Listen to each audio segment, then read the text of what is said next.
Hey, it's JC1424 once again with another vlog, and this is going to be the 25th vlog on the channel, and I'm titling it Tax Return 2020. Jazz hands. I don't know why. I'm titling it Tax Return 2020 and just leaving that like as it is right now so that it really stands out whenever this video is first published and everything. And then later on, I'll just, put it in the regular title with the playlist of vlogs and stuff just so that it's easier to find with the rest of them. But yes, what is a tax return for you younger guys that aren't getting taught anything by your school system, just like me? Well, basically, every paycheck that you get whenever you're working all the time, doing the adulting thing, you get money taken out of every check by the government. You're basically paying the government to exist unwillingly. But I mean, if we didn't have a government, I think we'd be probably quite screwed. So I can't complain. We can't complain about the fact that taxes increase over stupid crap, though, I guess. But at the beginning of the next year, all that money that was getting taken out of your check, it gets kind of examined, I guess, and you go and file your taxes and find out how much you're going to be getting back for your efforts and how much you didn't have to pay for. And in some cases, someone will not be paying taxes all the previous year, and then they have to pay it all at once at the beginning of the next one. But in this case, my money's getting taken out of my checks and everything, and that's what usually happens. So you get this refund or the return, and I got like $1,000 back, or a little over that. So I put like half of that into my savings, and then I spent the rest of it, a significant amount of it, on just stuff that I really wanted for a while and didn't have. That's where this starts getting fun, because whenever I want something a lot and I can get it, it's good for the channel. Okay, so I got some game stuff and I got some music CD stuff. Music CD stuff as in music CDs. But of course, it's more of a gaming channel than it is a music channel, although I'd like it to be kind of 50-50. We're going to go ahead and talk about the all the game stuff first. And to be honest, it's the easier thing to get out of the way. But it's not really that heavy. But yes, this is the box of gaming stuff. It's an unboxing. It's a massive unboxing because we're getting 2 boxes to talk about in this video. Now, you guys know me as a guy who plays a lot of PlayStation 2 games on this channel. It's actually like 90% of my Let's Plays. And I got Scooby-Doo Night of 100 Frights for the PlayStation 2, published by THQ. It's greatest hits. I already had Unmasked for the PlayStation 2 and Mystery Mayhem for the PlayStation 2. Those are also THQ games. Now I have all the PS2 THQ Scooby-Doo games. And the reason why I wanted the THQ ones is just because I personally trust them the most. I find them the most reliable. With the older video game releases. I mean, there was MX vs. ATV series, and there was Finding Nemo. I remember they made that one, and a few other games that I have. And these days are THQ Nordic, and they released MX vs. ATV All Out, and that was fucking terrible. I got rid of that game. I'm not going to tell you how, but I did. And follow that purchase up with Scooby-Doo and the Cyber Chase. Another Scooby-Doo game, except this one's, PlayStation 1. It's got the green on the side because that's their version of Greatest Hits as opposed to PS2 with the red. And, of course, this is, also THQ. So I now have 4 THQ Scooby-Doo games. Let's Plays coming up. Lots of Let's Plays. Now, I've played through a 4-game series on my channel that we're finishing up soon called Sly Cooper.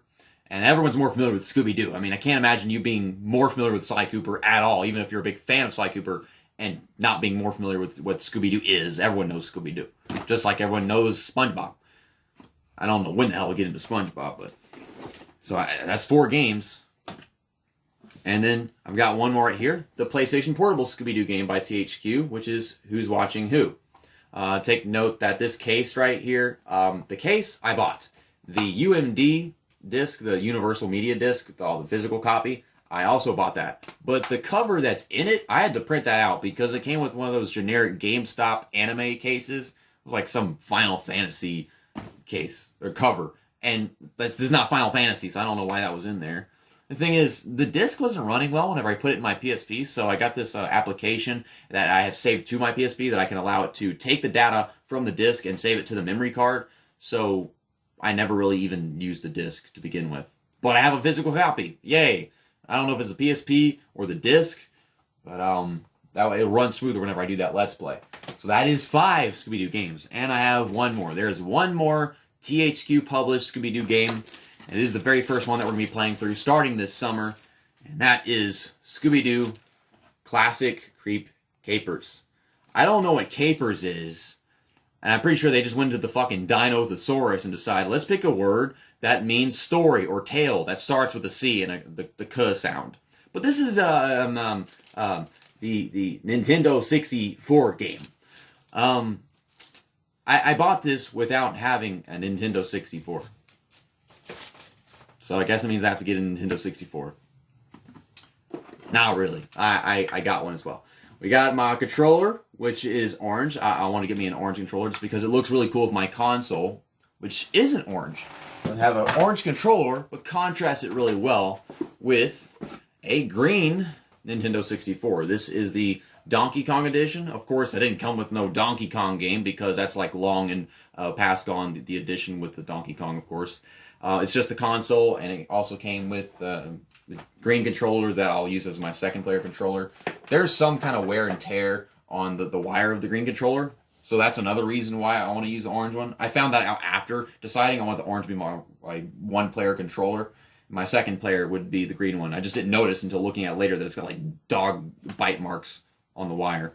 But yes, I just love how this looks. Having personally decided to have green, I didn't want to just have the regular gray or dark gray. I want to have my own special Nintendo 64. And it runs well. I give it a test run with the Scooby-Doo game. Runs good. The game is actually based off of the cartoons from the 60s and 70s or whatever. So I can't wait to get into that. That's going to be a special Let's Play. I'm going to make sure it's really exciting. I'm going to do some voice acting work on that one. Or someone will. To make sure the characters actually say something instead of just putting text on the screen. So that is all the video game stuff.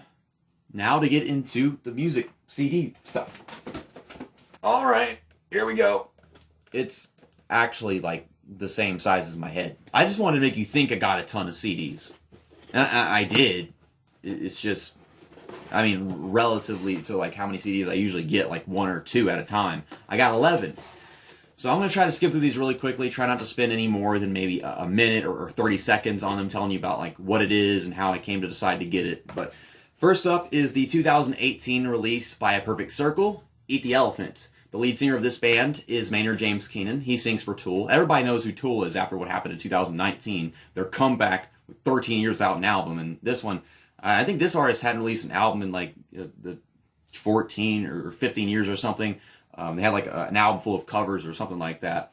And this one, it's just, they're a different kind of artist than Tool just because they're a little more sludgier, slower, less about the rhythms and the creativity of the riffs and stuff, and more into just like what kind of sounds they use. And I found this really relaxing, like the first 8 tracks, and then things start getting all kinds of crazy towards the end. And yeah, it's an album that I had finally decided to get 2 years after its release.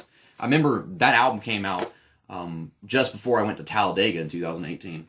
The second one I'm going to tell you guys about that I got is Avenged Sevenfold, City of Evil. I found these guys because of NASCAR Thunder 2004 with their song Chapter 4, and then Need for Speed Most Wanted with the song Blinded in Chains, and that song is on this album. The thing I can tell you about this album mainly is that it's like a metal opera, kind of like how Green Day has their rock operas or pop punk operas. That's like that, except in the form of metal. And that's what made Avenged Sevenfold so unique. And with Blinded in Chains, I wanted to hear, the full album to see what kind of adventure they took me on. And I gotta say, it is amazing. But that's not the only album by them I got. I got the album that came after that, which is, I like this album more. This is like my favorite Avenged Sevenfold album. And I wanted to have a copy of this. And the main reason why is because it's shorter, but there's more songs in here that I drop dead love. For lack of a better wording, but there's critical acclaim to start it off. I love the organ and the attitude and the whole corruptness he's explaining whenever it comes to people's third world problem crap. There's Almost Easy, Afterlife, Gunslinger is an emotional track for me. A Little Piece of Heaven is one of their most famous ones. So if you haven't heard Avenged Sevenfold at all, A Little Piece of Heaven, Blinded in Chains, and maybe Chapter 4 you probably already heard if you're watching this channel for like NASCAR Let's Plays. I've heard a lot of people don't like the song Dear God, and then a lot of people do. And I can't remember who does and doesn't, so I'm not even going to name people. So that's 3 of those. The fourth one that I got is an album that came out at the beginning of 2019, and that is Okay I'm Sick by Bad Flower. I had no knowledge whatsoever of this artist whenever the album came out. I just went and listened to it because ARTV had posted a video review of it. And before watching that review, I was like, I want to listen to this album. I had to freaking buy YouTube Premium, which was pretty good for a while. You know, no advertisements, just paying to have it all for free to watch it. Or not, it wasn't free. I paid for it, and then there were no ads. And I got to listen to music with no advertisements and went fluently, and it was cool. But this is a very edgy artist, and they're really psychotic in the way they structure their music and their lyrics and their themes in here. And Okay, I'm Sick is a really good description for the album. I cannot wait to see what these guys do next, or hear. You do not see music unless you get high on LSD listening to Tool. But yeah, X Anna X, The Jester, Ghost, Promise Me, Heroine is a song that probably a lot of you guys have heard before if you listen to XM Radio or Sirius XM Radio. Then there's Murder Games, which was my favorite song of 2019. I was able to really connect with that one and its ways of describing animal cruelty and how, you know, we strive to mass kill animals just so we can have all kinds of options whenever it comes to food. A lot of it probably goes to waste, and I really feel that song in the way it explains it and its perspective. And then there's the final track on that album, Cry, which is sad, happy, mysterious, and the music is so soothing, and it's like, I don't know, 6 minutes? Yeah, it's 6.5 minutes, and it just takes me on an adventure I was not expecting whenever I listened to that song. Heck, I listened to it again. I hadn't heard it in almost a full year, and I was like, oh my god, I love this song. But yeah, the song Cry by Bad Flower is definitely one that most people could probably get into as opposed to their psychotic rock stuff. But that is 4 of the 11 CDs that I got. The next one I got is by an artist I already have an album by. That would be Phobia by Breaking Benjamin, my favorite one by them. And I got We Are Not Alone. Most people, if you know Breaking Benjamin just a little bit, then you probably have heard the song So Cold, which is the opening track on this album. But if you're a big fan of theirs, then you've probably heard the whole thing, or the singles on it, like Simple Design, Sooner or Later. Believe, which is the second to last track on this album, that was the intro music for the first 5 episodes, or the first 6 episodes of my Crash Bandicoot and the Wrath of Cortex Let's Play. Mainly just because the guitar riff is just fucking awesome. And then there's Forget It, which I have cried to. I didn't cry to it just like that. I mean, I was already sad, and the song is sad, and it made me cry even more. Follow is a really badass riff song, and it's a lot of fun. Firefly was in some wrestling game I heard. But, yeah, that's like the only other Breaking Benjamin album that I can say I truly want to own. Because at this point, I have not been impressed enough by Breaking Benjamin to buy another CD from them. So that is 5 of them, 6 left. The 6th one is by Five Finger Death Punch. I think there's maybe 1 or 2 I might consider buying a physical copy of, and those are the 2 previous albums. The album that they just released today as I'm recording this, F8 or Fate, however you want to say it, was like their best album in 8 years. Everything that came out after American Capitalist was questionably disappointing for me. But I went ahead and bought American Capitalist. I remember my dad, he started listening to these guys because he heard them on the radio. He bought this album and the one before it, War is the Answer, and he was just listening to them back and forth for a whole freaking year. And so at this point, whenever I come back and listen to them front to back, it's kind of nostalgic. It's like I heard this before, but it's so historic at this point, you know? And there's Earworms. It's just some genuine, good mainstream metal. They're not like all sorts of crazy creative Metallica, Avenged Sevenfold, but I like what they do. And I'm starting to hear a lot of this, and heck, some of their older style with their new album, F8, or Fate. But I mean, this one, it has American Capitalist, Under and Over It, The Pride, which was on the radio a ton, I remember that. Coming Down, Generation Dead is my favorite Five Finger Death Punch song. If you hate Five Finger Death Punch and want to find one redeemable quality song from them, Generation Dead, that song gets me emotionally. Like, I feel the hatred for the way the world is whenever he's describing it in that song. Remember Everything was one of their big singles. Back for More was in a Madden NFL 11 or Madden NFL 12 that I played on the PSP. And I remember cutting down that game's soundtrack to like 4 songs. So the only 4 songs I liked on the album. So I'd hear that song every 30 minutes. Oh, that was hilarious. So that is 6 of the CDs I got. I got 5 left. The 7th one is Green Day with 21st Century Breakdown. Reason why I got this one is because I've been wanting it for like 7 or 8 years, and I don't know what stopped me from getting it ages ago. But I already have American Idiot and Revolution Radio. Revolution Radio came out in 2016, and I did actually like that album quite a bit. I liked how it wasn't so much of a rock opera, but it still had the same feeling as American Idiot, and this one does. But this one is my favorite album by Green Day, and I don't know why I hadn't gotten it sooner. But I mean, this one, the track listing is just a massive adventure, like 3 or 4 acts. It's got 21st Century Breakdown, the title track, which it just the change up in the middle. It's awesome. There's Know Your Enemy, which is way too fucking repetitive, but extremely catchy. So great. Before the Lobotomy has such an infectious acoustic guitar line. There's Last Night on Earth, which is such a romantic and relaxing song with some really spacious sound effects in the background. Then it starts off the second act with East Jesus Nowhere, which has the most badass guitar riff on the entire album. Calm down, JC. Oh my goodness. And then we have Peacemaker, which is this Spanish-sounding pop-punk track that you figure wouldn't suit the direction of the album, but because the pace is constantly changing and they have just so many different kinds of songs on here, it really works alongside the concept of it with this guy trying to make peace in the city using violence. And then we get into Last of the American Girls, which I think that was one of the singles, and it's got a nice party vibe to it. And then this girl is like the only American-like girl left while the whole United States has gone communist, I guess, and that's just the point here. And you know, there sure is a bunch of filler on this album, but then there's Restless Heart Syndrome to end the second act, and that is the most underrated song Green Day has ever released. It's got this drug-induced misery that he sings about. The guitar chords get soaring, the drums just start pounding and going fast. It's like metal pop-punk, and it is great. Such a big ending to that second act. Horseshoes and Hand Grenades. I did use this in the background of some NASCAR Thunder 2004 practice session I had at Martinsville during my Tony Stewart Let's Play. You can find in the playlist somewhere. I was using a test car.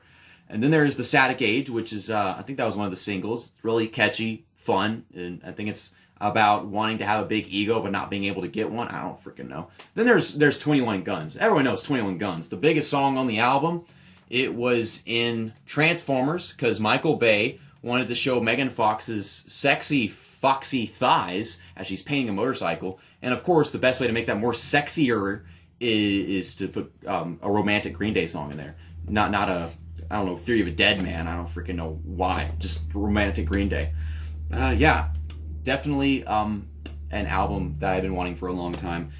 So that is 1, 2, 3, 4, 5, 6, 7. And then we have the 8th one, which is the most recent released of all the albums that I ordered, and that is Poppy with I Disagree. Now, I didn't think I would ever be getting a physical copy of a Poppy album. At no point did I think that was a possibility. And her first album was just sugar pop, and it was bearable. It wasn't just terrible crap.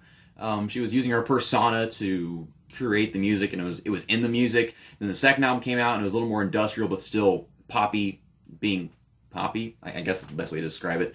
And then she released X, and she was going in this metal industrial pop direction. And when she came out with this album, that was like the whole album. It's got this concept to it about, you know, corruption in society and the nature of it all, and how it's difficult to feel comfortable in your skin with the pressure of everyone else around you, even though people try to evolve that and make society better. It's like it's still there down to the core. And she's got I Disagree, which is the title track. Concrete really gets it started. Blood Money has an amazing Queen-like guitar riff, and the industrialness of this album sounds a lot like Korn, and then the poppy-like sounds reminds me of Baby Metal, except it's more falsettoed and more relaxed and English, and doesn't sound as weeby. I guess that's a good way to describe it. And Don't Go Outside, the final track on this album, is my favorite song of the year still. It's a medley of the entire album, and it's just so many great directions. It's fairly lengthy, and it's exciting. And I love the way it ends with that little ding at the end. It's so cool. And then there's Sick of the Sun, was a great song too, the second to last track. And that one, it's like just new wave. It's not metal or anything, but there's, you know, it just keeps on phasing into different vocal distortions and different kinds of percussion, and it's like, it's euphoric to listen to. Then we have the 9th one out of all the ones I've got right here, and that is Powerman 5000. This is going to be my third album that I buy from them, and that was Transform. Now, the reason why I got this album is because of the track Action. Once again, from NASCAR Thunder 2004. It's the first song that plays whenever you put the disc in, unless you change the system settings with the soundtrack or whatever. But this is my favorite album by them, and I hadn't gotten it yet. I mean, this has got Free, which is my favorite Powerman 5000 song. I actually saw these guys live in like summer of last year, and that was my first time attending a concert. It was fantastic. A is for Apathy. Is another fantastic song, track 6. Transform, the title track, is pretty good. They have a song called Song About Nothing, and I think it's actually about something, but I don't know what it is, and it's really cool. And I can't wait to listen to this album again. It's been so long, but yeah, it's something I'd always been wanting. Okay, I'm going to try to pull out my... Fuck you, man. Fuck you, drawer. I want to pull out my drawers. I want to show you... you've probably already seen it in a bunch of videos, but yeah, I saw Powerman 5000 live, and yeah, I got this shirt. That's the front of it, and then you've got the back of it, Powerman 5000, and I got that out of Powerman 5000 concert. Just amazing. It was in New Orleans, I think on June 28th. Then we have the 10th CD that I purchased, and this is the final CD in a collection of CDs by this artist that I didn't have, and that is Tool with Lateralis. Their amazing album art and amazing cases and everything. It kind of slides out of this cover right here. If you see, like, I can do that. I said I can do that. Gosh, damn it, Tool. But, I mean, if you look really closely, I mean, some really cool album work. Just want to show you that. And then I got to slide this back in here, and it's such a perfect fit that's going to be impossible. Oh my God, I did it. Never mind. I don't know what I have to say about it. Like, I love Tool. I love the progressive metal, progressive rock sound they go for. It's psychedelic, and they sing about things that most artists don't, or they can sing about it in a way that makes way more sense than possible. They know the science of all this freaking crap, and it really gets to the musicianship in me, because I used to play music, I used to read music, and I love like the different time signatures and the polyrhythms that we never got whenever I was in band in high school. And now we're down to the 11th and final CD that I purchased, and this is from an artist that I was not into all the way back down to middle school, and then in high school, I kind of hated him because I heard him on the radio all the freaking time.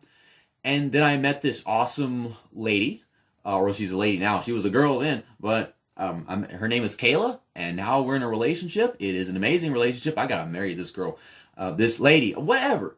But and she was into this kind of music a good bit. She was more into MCR and the pop punk, the emo rock kind of stuff. But she liked a few songs from these guys, and it kind of developed my interest in other kinds of music, alongside me already being in band and having to play music of different genres. But yeah, it's 21 Pilots with Vessel. And see, at first I wasn't really that into them, even knowing her. But then Brad Taste in Music did reactions to all the albums by 21 Pilots, and he was just so surprised, because he hated them, and he listened to this album, and he's like, never mind, this is actually them putting in a lot of effort. It's fantastic, because I mean, I find it myself. This album is diverse. It goes through so many different sounds. His line delivery is great. The themes here are just fantastic and emotional. What's my favorite song this one called? Yeah, Migraine. I can relate to Migraine as well. Ode to Sleep is a fantastic start to this album. I think there's like the last song on this album was a really, really good one. Truce. House of Gold is awesome. Car Radio. I do like Car Radio. It's kind of weird, the message trying to sound out at first. And then there's Holding On to You, which really connects with Migraine quite well. But if you hate 21 Pilots, which all you've heard is like one or two songs on the radio, this is definitely the album to go to, because I can see how they got their large fan base. And then they went on to their next album and they just kind of sandbagged it, but because they had so many fans, they were already on board. But then their most recent album, which was Trench, they went way more into the hard rock, not exactly metal direction. And if you hate them, even though that album, the album Trench that came out in 2018, I don't know what to tell you, because it is very rock. People say like, oh, this band is rock, but it actually was with that album. But yeah, I emptied the box of CDs, and now I can put them on my shelf of CDs. And then I got some DVDs down here. I need to get another shelf for DVDs and just one shelf for CDs all right here, because I'm going to have a lot of CDs someday. I'm going to need 2 of these for CDs because I love CDs so much. I mean, I love CDs so much, I got one of these things it's a portable CD player. But thanks for watching Tax Return 2020. This is all the stuff that I got with the spare money aside from what I put into my savings account. I was really excited to show you guys all this stuff, and I can't wait to get that Scooby-Doo series of Let's Plays going. See you next time. That's that, and vlog over.